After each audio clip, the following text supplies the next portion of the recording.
Hi friends, welcome to my channel Alpha Maths.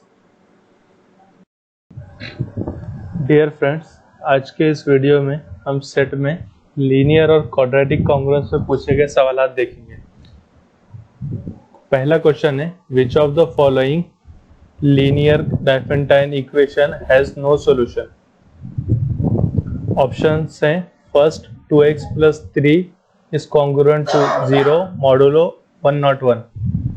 Option second 3x plus 4 is congruent to 0 modulo 123. Third option है 4x plus 5 is congruent to 0 modulo 67. Last option है 5x plus 6 is congruent to 0 modulo 12. आइए इसका solution देखते हैं। इसमें बस हमको ये चेक करना है कि किसका जीसीडी बी को डिवाइड करता है। हमने जैसा कि लीनियर डाइफेंटाइन इक्वेशन में इस टॉपिक को पढ़ा, बट उस टॉपिक में ये क्वेश्चन रह गया था तो मैंने इसको यहाँ ले लिया। तो हम वन बाय वन सभी ऑप्शंस को चेक करेंगे कि कौन से ऑप्शंस में ए और एन का जीसीडी बी को डिवाइड करता है। हमारे लीनियर कॉन्ग्रुएंस का जो जनरल फॉर्म है वो ये है ax is congruent to b modulo n। तो अब फर्स्ट ऑप्शन देखिए, हम इसको इस तरह लिख सकते हैं 2x is congruent to -3 modulo 101। अब यहाँ देखिए जीसीडी ऑफ 2 एंड 101 कितना होता है 1, जो कि -3 को क्लियरली डिवाइड करता है। सो it has solution. Second option देखिए 3x is congruent to -4 modulo 123। अब यहाँ जीसीडी ऑफ 3 एंड 123 जो कि 3 होता है -4 को डिवाइड नहीं करता, so it has no solution. और हमें क्वेश्चन में बस यही पूछा गया था कि which equation has no solution. जैसा कि सेट का क्वेश्चन है, ये सिंगल करेक्ट आंसर्स होते हैं, तो हमारा सेकंड ऑप्शन जो रहेगा वो आंसर रहेगा। अब बाकी के दो ऑप्शंस आप चेक कर लीजिए, इसका सॉल्यूशन एग्जिस्ट करेगा, बट हमारे क्वेश्चन में यहाँ नो सॉल्यूशन पूछा गया, इसलिए हम सेकंड ऑप्शन पे इस क्वेश्चन को यहाँ खत्म करते हैं। हमारा आंसर का option number second, that is option B. अब सेकंड क्वेश्चन देखिए, the number of non residue integer solution to the equation 5x plus 3y is equal to 42 is। Options है 1, 3, 4 एंड 2। आइए इसको सॉल्यूशन देखते हैं। एक हमारे पास एक रिजल्ट है, if positive integers a and b are relatively prime then every integer c greater than ab has form ax plus by is equal to c where x and y are non-negative integers। तो ये result ये कहता है अगर a and b कोई दो relatively prime integers हैं और c जो है उनके प्रोडक्ट से बड़ा है, c is greater than a into b, तो हमारे पास जो इक्वेशन है ax plus b y is equal to c, उसमें हमको x और y जो है नॉन नेगेटिव इंटीजर्स मिलेंगे। और हमेशा इस तरह का एक इक्वेशन एग्जिस्ट करेगा, मीन्स जब भी c a इंटू बी से ग्रेटर रहेगा इस टाइप का एक इक्वेशन एग्जिस्ट करेगा। If x0 and y0 is some solution of ax plus by is equal to c, then other solutions are given by x is equal to x0 plus b into k upon d and y is equal to y0 minus a into k upon d where k is some integer। अब यहाँ देखिए हमारा जो question है 5x plus 3y is equal to 42, उसमें 5 and 3 का GCD जो है 1 है, that is they are relatively prime. और 42 जो है 5 इंटू 3 से ग्रेटर है, means 42 is greater then 15। So we can say that 5x plus 3y is equal to 42 has at least one positive solution। ऊपर के हम रिजल्ट से ये कंक्लूजन निकाल सकते हैं। अब इस इक्वेशन को नोटिस करने पर हमें पता चलता है कि 0 और 14 जो है इस इक्वेशन का एक सॉल्यूशन है। x0 is equal to 0 and y0 is equal to 14 is one solution of 5x plus 3y is equal to 42। अब इस बेसिक सॉल्यूशन से हम उसके दूसरे सॉल्यूशंस निकालेंगे जो हमें फार्मूले की मदद से हम निकाल सकते हैं। तो with the help of that formula we can write x is equal to 0 plus 3k and y is equal to 14 minus 5k, where k is some integer. That is x is equal to 3k and y is equal to 14 minus 5k, where k is some integer. इसे equation number 1 दे दीजिए. But यहाँ हमें सिर्फ non negative integer solutions चाहिए. ये जो equation है ये ऑल सॉल्यूशन के लिए है, but we need only non negative integer solutions. तो नॉन निगेटिव के लिए हम कंडीशन क्या लिखते हैं? x is greater than equal to 0 and y is greater than equal to 0. That is 3k is greater than equal to 0 and 14 minus 5k is greater than or equal to 0. We can write it as k is greater than or equal to 0 and 5k is less than or equal to 14. Just दूसरी side लेकर जाइए, आपको ये equation मिल जाएगा. That is k is greater than or equal to 0 and k is less than or equal to 2.8. 5 को divide कर दीजिए 14 को डिवाइड कर दीजिए 5, तो आपको 2.8 मिल जाएगा. तो यहाँ पे k की रेंज जो मिली हमें वो क्या है?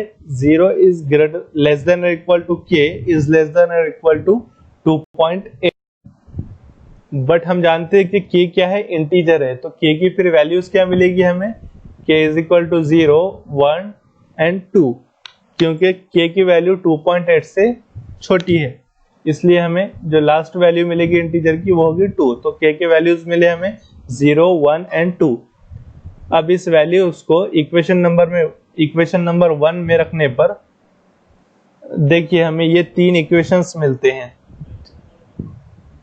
For k is equal to 0, we get x is equal to 0 and y is equal to 14. ये एक solution. For k is equal to 1, x is equal to 3 and y is equal to 9. This is a second solution. And for k is equal to 2, x is equal to 6 and y is equal to 4. This is third and last solution. ये मिले हमें non negative integer solutions. वैसे तो इस equation को infinite number of solutions है, but non-negative solutions are only 3. Hence our answer is option B.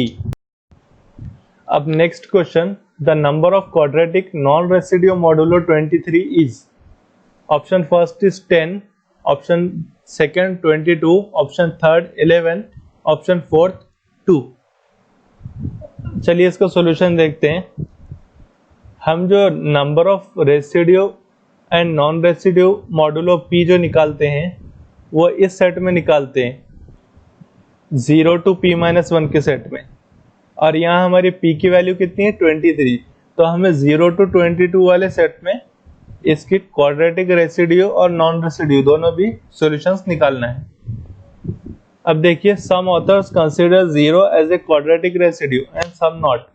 0 जो है इसको कुछ ऑथर्स क्वाड्रेटिक रेसिड्यू काउंट करते हैं और कुछ नहीं करते. तो हम यहाँ पे 2 फॉर्मूले देंगे आपको, जिससे आपको ये निकालने में बहुत आसानी होगी. Number of quadratic residue modulo p is equal to p+1/2. इसमें 0 भी इंक्लूडेड है, मतलब ये क्वाड्रेटिक रेसिड्यू मॉडुलो p जो है उसमें 0 भी इंक्लूडेड है. तो उसके लिए ये फार्मूला है p+1/2. और number of quadratic non residue modulo p के लिए फार्मूला है p-1/2. हमारे क्वेश्चन में यह हमें नॉन रेसिड्यू, तो p की जगह आप 23 रख दीजिए, आपको मिल जाएगा number of quadratic non residue modulo 23 is equal to 23 - 1/2, that is 11. Hence our answer is option C. अब फोर्थ क्वेश्चन देखिए, the number of solutions of the congruence x square is congruent to 1 modulo 260 is. Options हैं 8, 2, 4 and 10. चलिए solution देखते हैं इसका. Given quadratic congruence is x square is congruent to 1 modulo 260.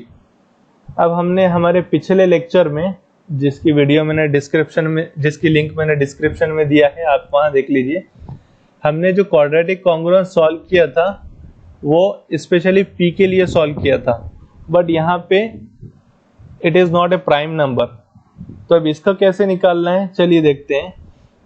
इसको निकालने के लिए हमारे पास एक प्रोसीजर है. हम पहले उस दिए हुए नंबर को, यहाँ पे जो 260 दिया, उसे प्राइम फैक्टराइजेशन में लिखेंगे. तो प्राइम फैक्टराइजेशन में कैसे लिखना है उसे?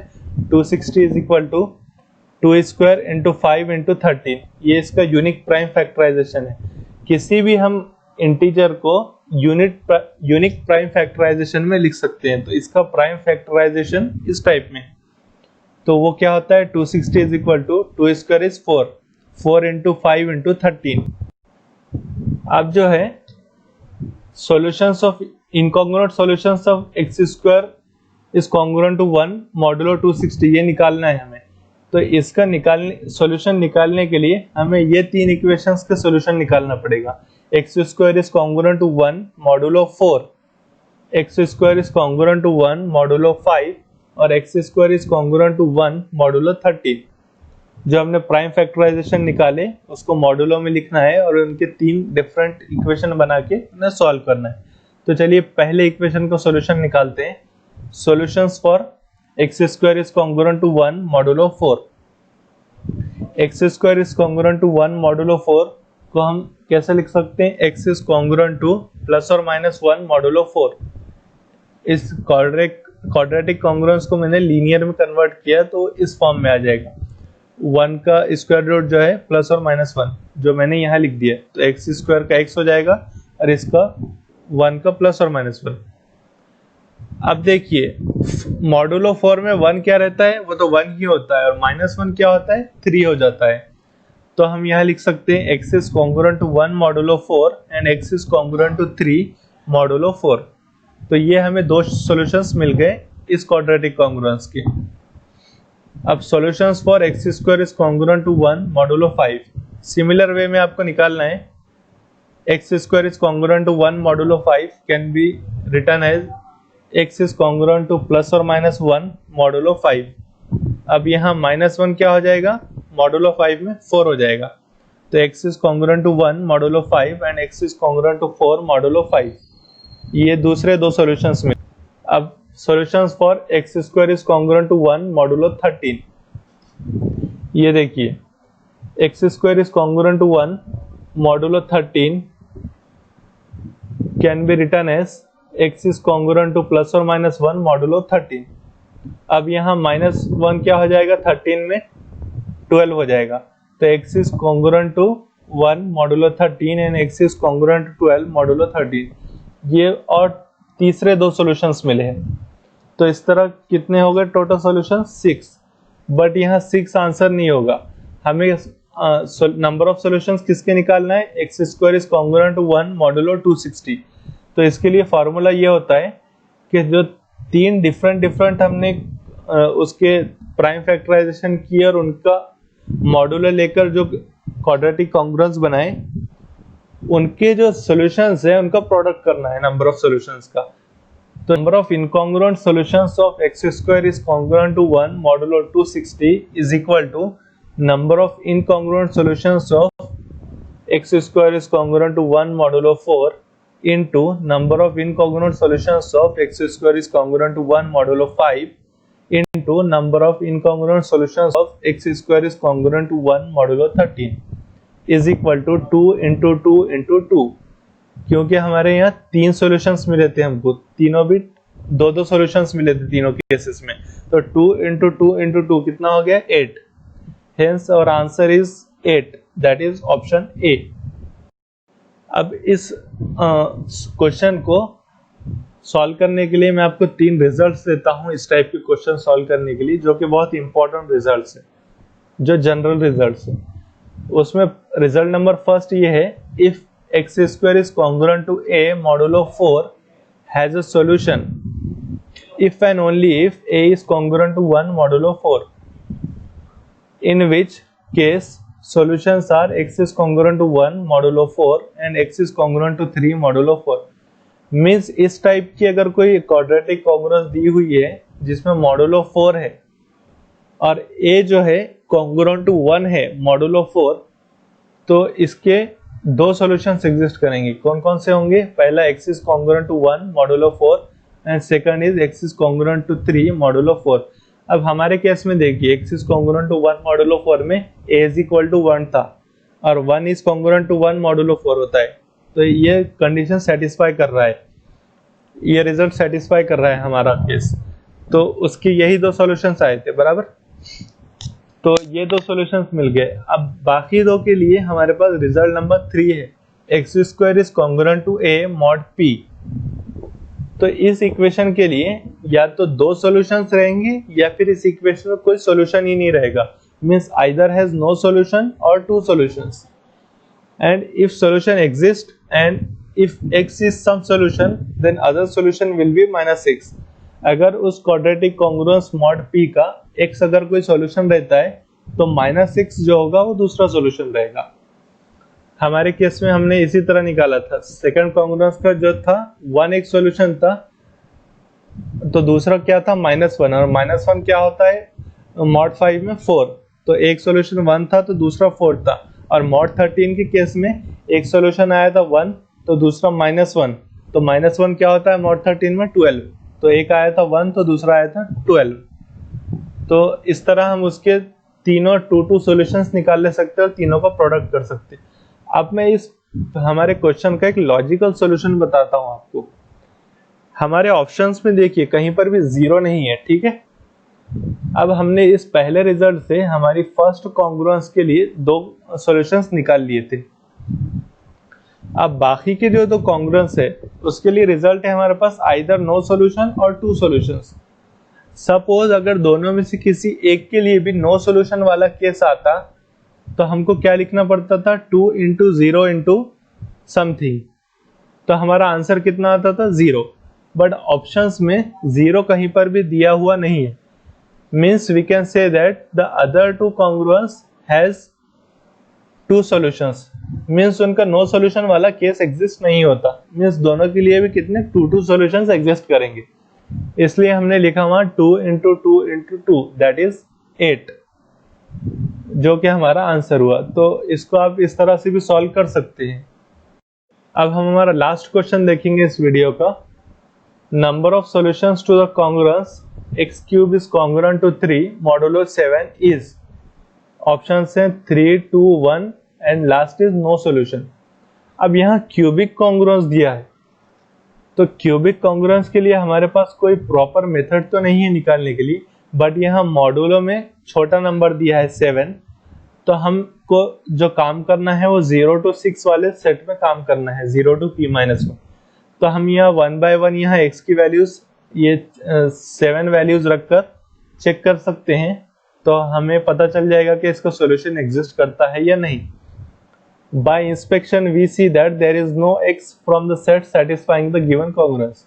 अब आप यहाँ रखकर देखिए x के डिफरेंट वैल्यूज 0 to 6 तक, तो आप देखेंगे कोई भी x की वैल्यू इस कॉन्ग्रुएंस को सेटिस्फाई नहीं करती। So there is no solution to the congruence x³ is congruent to 3 modulo 7, hence our answer is option D. एक चीज एक क्यूबिक कॉन्ग्रुएंस के बारे में मैं आपको बता देता हूँ। अगर क्यूबिक कॉन्ग्रुएंस के जनरल फॉर्म जो है x³ is congruent to 1 modulo p, तो इसके एटमोस्ट 3 सॉल्यूशंस एग्जिस्ट होते हैं। बट हमारे जो केस में यहाँ पे कोई भी सॉल्यूशन एग्जिस्ट नहीं होगा। मैं कह रहा हूँ एटमोस्ट 3, मीन्स अगर एग्जिस्ट होंगे तो ज्यादा से ज्यादा 3, 2 भी हो सकते हैं, 1 भी हो सकते हैं, या एग्जिस्ट नहीं भी हो सकते। तो हमारे वाले केस में यहाँ कोई भी सॉल्यूशन एग्जिस्ट नहीं होगा, hence our answer is option D. Thanks for watching this video. If you like this video please share and subscribe to Alpha Maths, और बेल आइकन को दबाना ना भूले ताकि आपको हमारी नई वीडियो की नोटिफिकेशन मिल जाए। Thank you.